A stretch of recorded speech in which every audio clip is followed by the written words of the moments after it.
तो chapter number 1 accounting for share capital class 12 accountancy second book से मैं बताने जा रहा हूँ आपको क्वेश्चन नंबर 15, जो कि डिपेंड है question topic forfeiture and ratio of shares.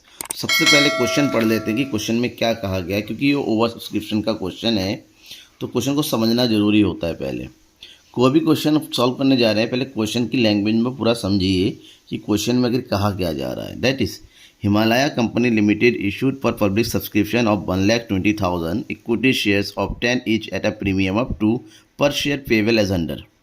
Himalayan company ने जो है 1,20,000 इक्विटी शेयर इशू किया 10 रुपये के हिसाब से, जिसमें 2 रुपीज़ का सिक्योरिटी प्रीमियम भी है। ठीक है, एप्लीकेशन पे 3 रुपीज़ मांगा गया है, अलॉटमेंट में 5 रुपीज़ बट प्रीमियम के साथ। दैट मीन्स अगर 2 रुपीज़ प्रीमियम है तो 5 रुपीज़ में से 3 + 2 हो जाएगा। ये फर्स्ट कॉल है 2 rupees, second and final call है 2 rupees, right. Application received for 1,60,000, 1,60,000 की एप्लीकेशन रिसीव हुई है, जहां allotment was made on pro rata basis. Excess money on application was adjusted against the amount due on allotment. Pro rata base पे जो है adjust हुआ है, जो एक्सेस मनी है वो सारा का सारा अलॉटमेंट में ट्रांसफ़र कर लिया गया है। रोहन होम 4,800 शेयर्स वर अलॉटेड। रोहन को 4,800 शेयर अलॉट किया गया था। फेल टू पे फॉर द 2 कॉल्स, उसने दोनों कॉल नहीं दिया, यानी कि फर्स्ट कॉल नहीं दिया, फाइनल कॉल भी नहीं दिया। दिस शेयर्स, तो यहाँ पर उसने फर्स्ट कॉल का नहीं दिया और फाइनल कॉल का पैसा नहीं दिया, right.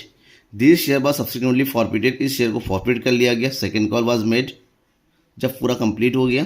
All the share forfeited ratios to टीना, सारे के शेयर टीना को रेशियो कर दिया 7 रुपीज़ पर शेयर के हिसाब से।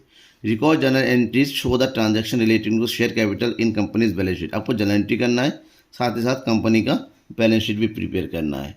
तो कैसे करेंगे जर्नल एंट्री के साथ बैलेंस शीट? चलिए शुरू करते हैं। सबसे पहले हमें कैलकुलेशन करना होगा कि कितना पैसा हमें ड्यू है और कितना पैसा रिसीव हो रहा है, right.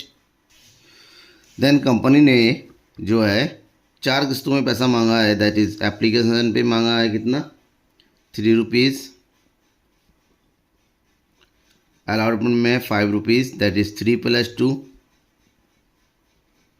First call 2 rupees and same final call 2 rupees. अब एप्लीकेशन थोड़ा ध्यान में ये रखना है, कंपनी ने इशूड किए कितने, 1,20,000 शेयर्स, जबकि कंपनी के पास जो एप्लीकेशन रिसीव्ड हुई है वो कितने हैं, 1,60,000। इसका मतलब क्या हुआ, अगर 1,20,000 शेयर इशू किए तो कंपनी के पास कितने पैसे होने चाहिए, that is 3,60,000।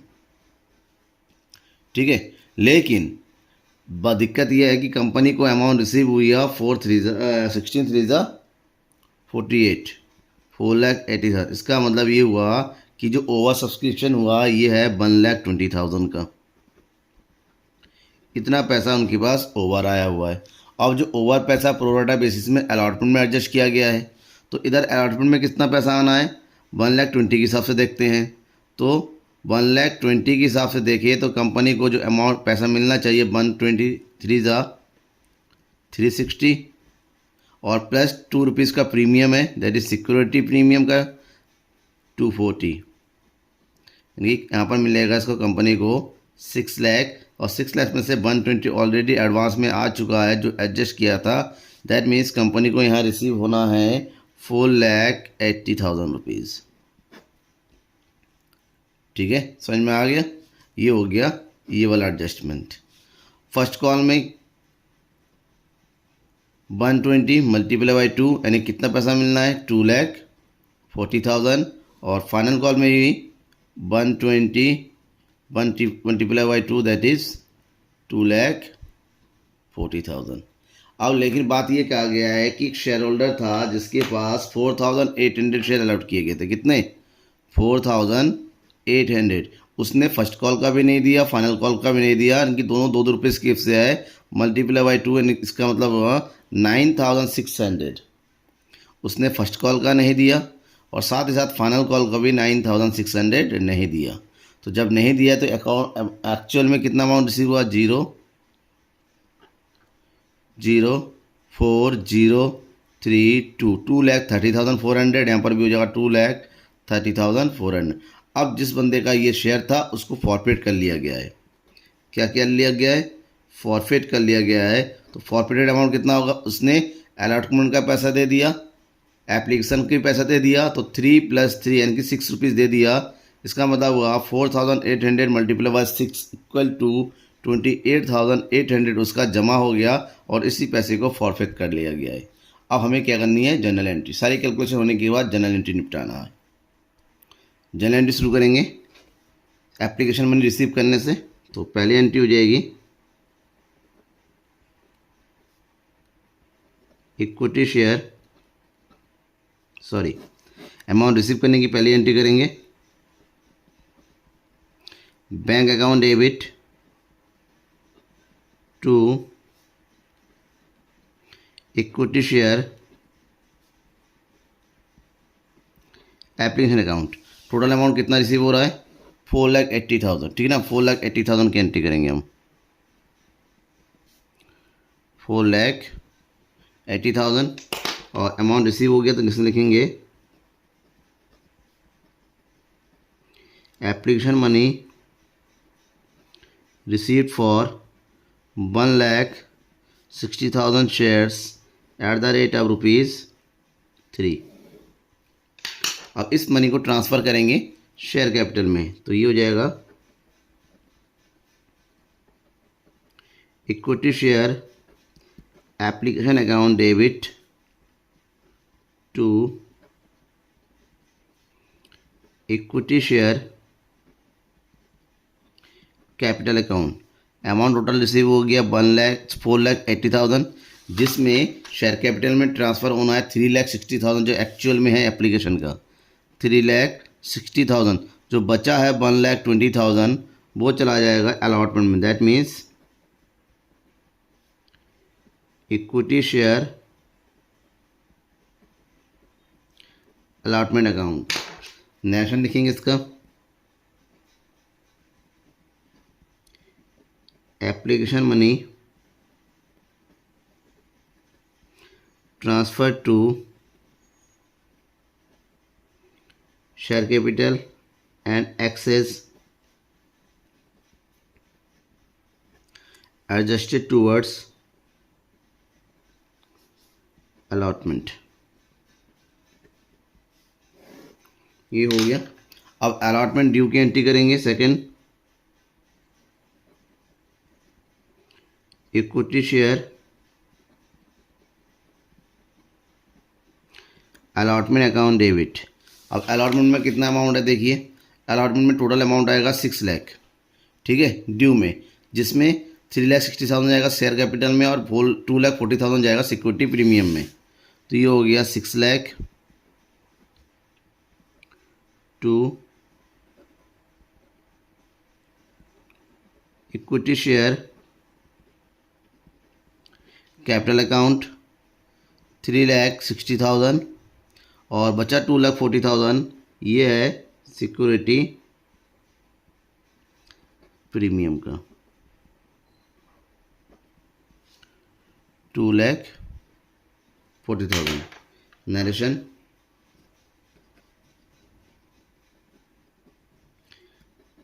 allotment money due with ₹2 premium. Right, ये कंप्लीट हो गया। तो अलॉटमेंट मनी ड्यू हो गया। अब अलॉटमेंट मनी रिसीव करेंगे। रिसीव करने की एंट्री क्या होगी? Bank account debit. Total amount receive होना था 6 लाख, बट उसमें से ऑलरेडी एडवांस में रिसीव हो गया है, ठीक है ना। देखिए टोटल 6 लाख रिसीव होना चाहिए, बट 120 ऑलरेडी रिसीव हो गया है, एडजस्ट किया गया था, तो 120 माइनस करके 480 रिसीव होगा। तो यहाँ पर हम 480 की एंट्री करेंगे। ये हो जाएगा 4,80,000 टू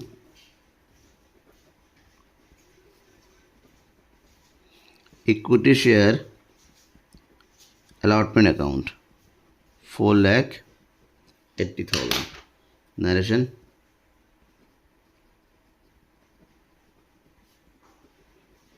अलॉटमेंट मनी रिसीव्ड, ठीक है। अब फर्स्ट कॉल मनी ड्यू करेंगे थर्ड में। That is equity share first call account debit. First call में कितना ड्यू हो रहा है? फर्स्ट कॉल में ड्यू हो रहा है, फर्स्ट कॉल फाइनल का सेम है 120 के हिसाब से 240, ठीक है। तो 240 to equity share capital account 240 ये हो जाएगा फर्स्ट कॉल मनी ड्यू। अब फर्स्ट कॉल मनी रिसीव हो रहा है बट उसमें कुछ पैसा नहीं मिल रहा था, कितना 9600 माइनस करके जो अमाउंट आएगा वो रिसीव करेंगे। That is bank account debit 2,40,000 में से 4,800 शेयर के पैसे नहीं आ रहे थे। दैट इज अमाउंट रिसीव हो रहा है 2,30,400 to equity share first call account 2,30,400, ठीक है। तो लिखेंगे first call money received except of 4,800 shares, ठीक है। तो नेक्स्ट जो है final call,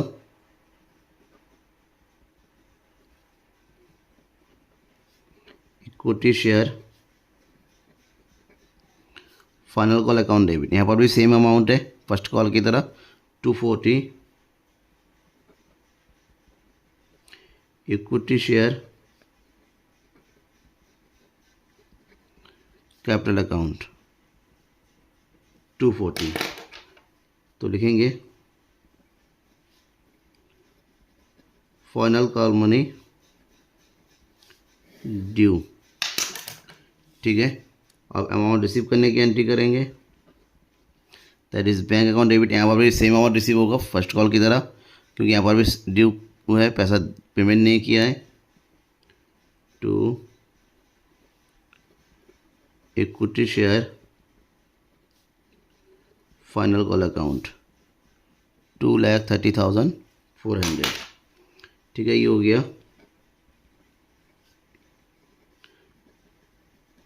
final call money received except of 4,800 shares. ये सारे अमाउंट कॉल का जो है रिसीव हो गया है। अब कंपनी ने क्या किया, जो ये अमाउंट है 4,800 शेयर है, जो पैसा नहीं आया उसको फॉरफीचर कर दिया गया है, ठीक है ना, फॉरफिट कर दिया गया। तो फॉरफिट करने एंट्री करेंगे। तो फॉरफिट करने की एंट्री क्या होती है, equity share capital account debit.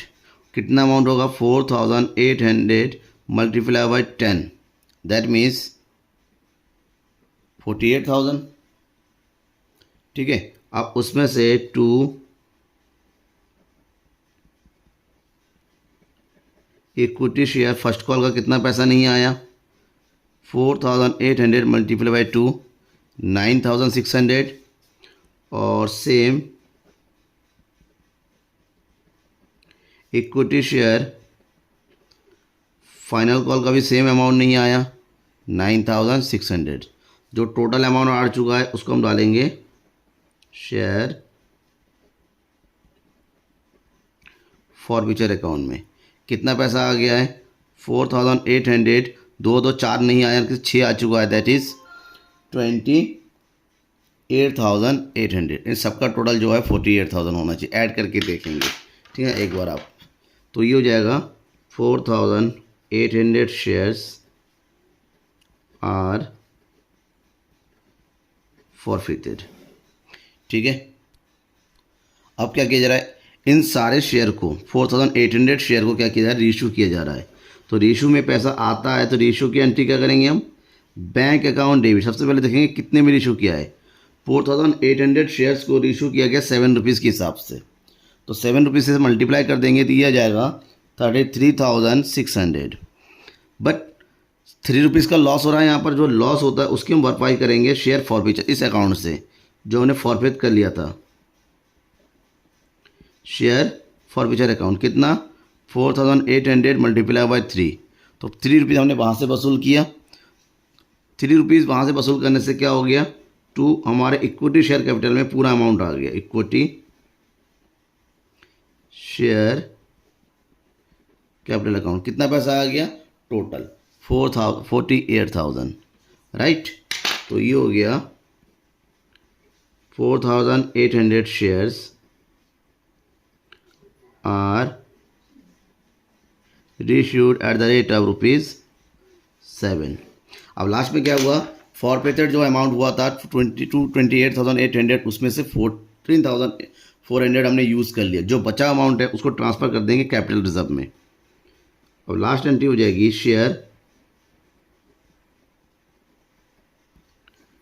Forfeiture account debit to capital reserve account. 28,800 में से 14,400 माइनस करेंगे तो बचेगा 14,400। तो ये हमारा कैपिटल रिजर्व में चला जाएगा। कितना पैसा हमारे पास बचा हुआ है आफ्टर एडजस्टमेंट, तो ये कर देंगे remaining of forfeiture amount transfer to capital reserve. ठीक है, ये हो गया। अब इस क्वेश्चन में बैलेंस शीट भी बनाने के लिए कहा गया है, तो हम बैलेंस शीट बना लेंगे। बैलेंस शीट का पूरा फॉर्मेट हमारे सामने है कि बैलेंस शीट में क्या क्या आता है, equity, liability, share holders fund, ठीक ना। उसके ऑप्शन में शेयर कैपिटल, क्योंकि हम शेयर की बात कर रहे हैं तो शेयर कैपिटल। बात ये आएगी कि शेयर कैपिटल में कितना अमाउंट आएगा, शेयर कैपिटल में कितना अमाउंट आएगा, उसके लिए हमें क्या बनाना पड़ेगा, नोट्स ऑफ अकाउंट। तो इसके जस्ट नीचे बनाते हैं नोट्स ऑफ अकाउंट। अब नोट्स ऑफ अकाउंट का भी फॉर्मेट होता है। सबसे पहले हम क्या निकालेंगे, शेयर कैपिटल। शेयर कैपिटल में क्या आता है, एथोराइज्ड कैपिटल। एथोराइज्ड कैपिटल में कोई डिटेल नहीं दे रखा है तो डैश छोड़ देंगे। उसके बाद क्या आता है, इशूड कैपिटल। कितना कैपिटल, कितना इशू किया गया है, 1,20,000 शेयर। कितने हिसाब से, 10, यानी कि ये हो गया 12 लाख। मतलब नहीं है, हमें क्या मतलब है, हमें मतलब है सब्सक्राइब्ड कैपिटल, जो कि क्या है, fully card up and paid up. कितने के हिसाब से, 1,20,000 eight the rate of ₹10, that means 12 lakh. That means हमारे पास शेयर कैपिटल में कितना अमाउंट चला जाएगा, 12 लाख रुपीज़, क्योंकि सारा पैसा हमारा मिला है। तो शेयर कैपिटल में हम डाल देंगे 12 लाख। अगर कुछ ड्यू रह जाता, क्योंकि रीइश्यू कर दिया था, सारा दोबारा आ गया है, तो ऐसे में शेयर कैपिटल में 12 लाख रुपीज़ चला गया। अगर हमने रीइश्यू नहीं किया होता, जो भी हमने फॉरफिट कर लिया था उसको माइनस कर लेते, ठीक है। अब आएगा रिजर्व एंड सरप्लस में कितना आएगा, दूसरा reserve and surplus. Reserve surplus में पहला चीज तो हमारा क्या आएगा, सिक्योरिटी प्रीमियम। सिक्योरिटीज प्रीमियम कितना अमाउंट है सिक्योरिटी प्रीमियम का, 2,40,000, 2,40,000। और दूसरा अमाउंट क्या आएगा, कैपिटल रिजर्व का, जो हमने फॉरफिट अमाउंट डाला था कैपिटल रिजर्व में। रिजर्व जो होता है वो सारा यहाँ आ जाता है। कैपिटल रिजर्व में कितना अमाउंट गया है, कैपिटल रिजर्व में गया है 14,400, तो टोटल हो जाएगा 2,54,000, ठीक है। तो 2,54,000 जो है हम फिर 54,400 टोटल, इसको हम लिखेंगे रिजर्व एंड सरप्लस में 2,54,400, ठीक है। ये हो गया। अब नॉन करंट लाइबिलिटीज़ में कुछ है, नहीं है। करंट लाइबिलिटी में कुछ है, नहीं है, तो इसका टोटल कर देंगे। टोटल आ जाएगा 14,54,400। अब ये है, अब हम क्या करेंगे, cash and non current assets में कुछ नहीं है। करंट एसेट्स में केवल कैश एंड कैश इक्विवेलेंट होगा, तो कैश एंड कैश इक्विवेलेंट कितना वो कैलकुलेट कर लेंगे। Cash and cash equivalent, cash and cash equivalent में कितना आ जाएगा, जितना भी पैसा एक्चुअल में हमें रिसीव हुआ है, कितना कितना पैसा एक्चुअली में रिसीव हुआ है वो आपको देखना पड़ेगा, ठीक है, टोटल करना होगा। आपको रिसीव हुआ है एप्लीकेशन में अमाउंट जो रिसीव हुआ है ये हुआ है 4,80,000, अलॉटमेंट में अमाउंट रिसीव हुआ है 4,80,000, ठीक है। आपको फर्स्ट कॉल में रिसीव हुआ है 2,30,400 और फाइनल कॉल में रिसीव हुआ है 2,30,400। अब इन सब का टोटल करेंगे तो इसका टोटल भी इतना आएगा 14,54,400, टोटल करके देखिएगा। अब ये जो अमाउंट टोटल है उसकी एंट्री कर देंगे यहाँ पर 14,54,400, ये भी हमारा टोटल क्या हो गया, सेम हो गया। तो अब बैलेंस शीट का टोटल हमेशा क्या होता है, सेम होता है, हम सबको पता है। तो इसका बैलेंस शीट भी हमारा बनके तैयार हो गया। कोई डाउट होता है, मेन है ना बैलेंस शीट का फॉर्मेट पता होना चाहिए कि किस में क्या आता है, राइट। फॉर्मेट पता होगा तो बिल्कुल ईजी है, कोई डाउट नहीं आएगा। ओके, एनी डाउट है कमेंट बॉक्स में कमेंट जरूर कीजिएगा और सब्सक्राइब नहीं किया अभी तक सब्सक्राइब जरूर कीजिए चैनल को। Thank you everyone.